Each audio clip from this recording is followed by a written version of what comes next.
राम से नहीं लड़ना, बीजेपी से लड़ लो। ये लोग राम से लड़ रहे थे, इनका राम नाम सत्य हो चुका है कि पहले ममता और सीपीआई वालों ने जनता की ली और अब जो है जनता ने ममता और सीपीआई वालों की ली। नीति तो इनके अब्बू जान को भी नहीं आती, कर रहे हैं ना। आपके सर सरकार इनकी अम्मी की थी, ममता बनर्जी, ममता बानो की। सुनिए, चुप रहो, चुप रहो। इसे सेंसिटिव है, कैसे बोल रहे हो तुम उसकी माँ के बारे में? अभी हमारे ये भाई जो कुछ देर पहले बता रहे थे कि जो है रत्ना आदरणीय मातृ स्वरूपा रत्ना देवनाथ जी को चुनाव नहीं लड़ना चाहिए था, उनको चुनाव में ला करके जो है राजनीति कर दिया गया, राजनीतिकरण कर दिया गया। आप एक बात बताइए, चुनाव लड़ने का एलिजिबिलिटी क्या होना चाहिए सर? मुझे चुनाव लड़ने का एलिजिबिलिटी क्या होना चाहिए सर? वो राजनीति एक मिनट सर, अरे सर राजनीति सिर्फ जाती है उससे राजनीति आती है सर। चुनाव किसे? आप एक बात बताइए, उसे अरे राजनीति में कौन आएगा यार बताओ?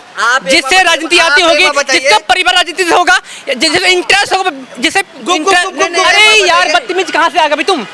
जिसे इंटरेस्ट होगा, आपने कहा जिसके परिवार से राजनीति को, मान लीजिए देखिए बात सुनो सर, जो पढ़ा लिखा आदमी होगा, जानता होगा, ठीक है भाई, तो अगर इसमें सब लोग आ जाएंगे राजनीति में। संविधान में पप्पू को एक बात बताइए, आपको शर्म नहीं आती होगा? तुम्हें आपको शर्म नहीं कहते हुए, आपको शर्म नहीं आई कहते हुए, आप बोल रहे, आपको शर्म नहीं आई कहते हुए, कौन से आप ऐसे बोल रहे हैं? अगर टीएमसी हार गई, आप कौन से टीएमसी हार गई तो मैं नंगा हो जाऊंगा, नंगा हो जाइए, नंगा हो जाइए। पप्पू बोल रहे हैं आप, अरे भाई रहने दो, ठीक है। अरे भाई साहब देखिए, ऐसे करिए, हमारा भाई है छोटा, आजा भाई आजा। आप जवाब सुन लो, एक मिनट रुकिए, एक मिनट एक करके सबको बोले, सबकी बात है।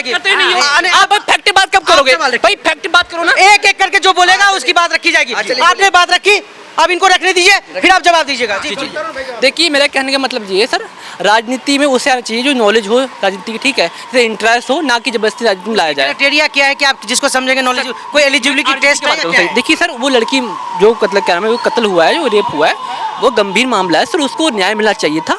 ममता सरकार ने न्याय दी उसे, ठीक है, ममता सरकार जो प्रेजेंट उसमें सभी सरकार थी, उसे था कि न्याय मिलना चाहिए था, ठीक है सर। मतलब का आरोप है कि वो केस पुलिस से ले जाकर छीन के सीबीआई पहुंच गए, इस कारण उस आदमी को न्याय नहीं मिल, मतलब उस कारण उस महिला को न्याय मिल पाया, ऐसा उनका आरोप है। लेकिन मेरा कहना मतलब ये है, उनका दुरुपयोग किया गया है कहीं ना कहीं, एक पार्टी के नाम पर दुरुपयोग किया गया है। मैं चाहता हूँ कि उस महिला को न्याय मिले और ताकि ऐसे कांड ना हो। तो उस महिलाओं को तो न्याय मिल गया, जिस बच्ची ने, जिस माँ ने अपनी बच्ची को खिलाया पिलाया, बड़ा करा, मेहनत करी, उसे डॉक्टर बनाया, उधर के गुंडों ने उसका रेप करा, उसको मारा, उसकी माँ को न्याय, मैं मोदी जी से बहुत बहुत धन्यवाद करता हूँ।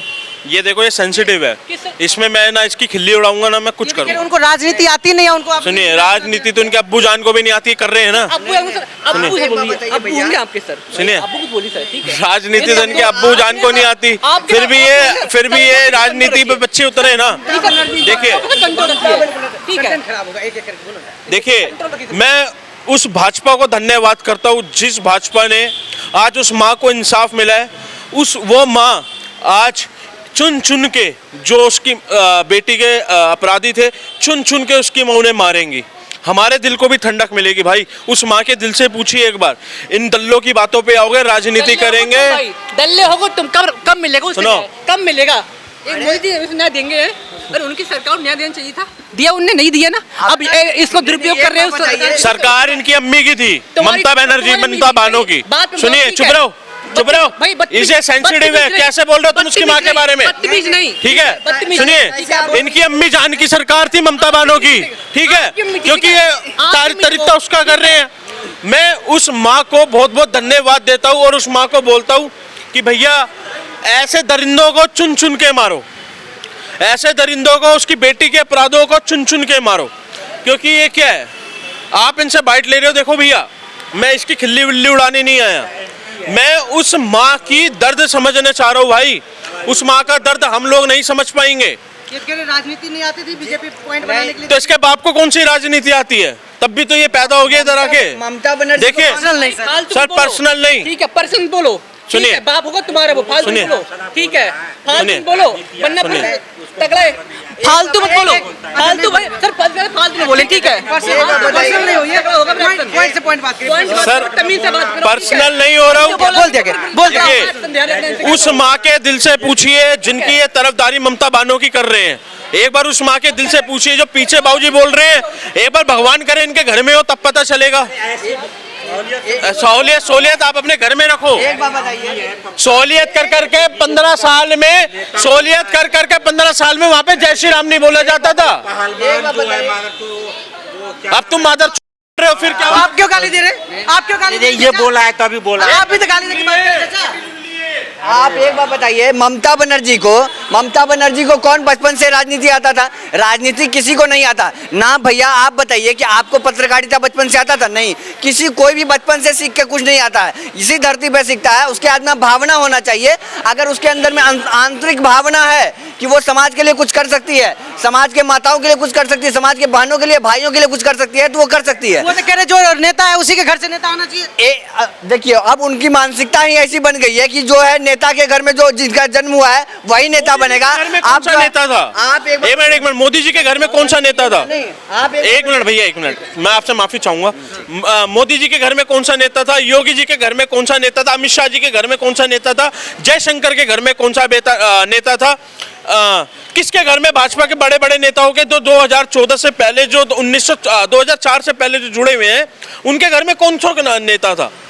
वो राहुल गांधी नहीं है चम्मच, सोने की चम्मचों में उन्होंने खाना नहीं खाया। वो हमारा दुख दर्द समझते हैं भाई, राजनीति के समझ रहे हैं?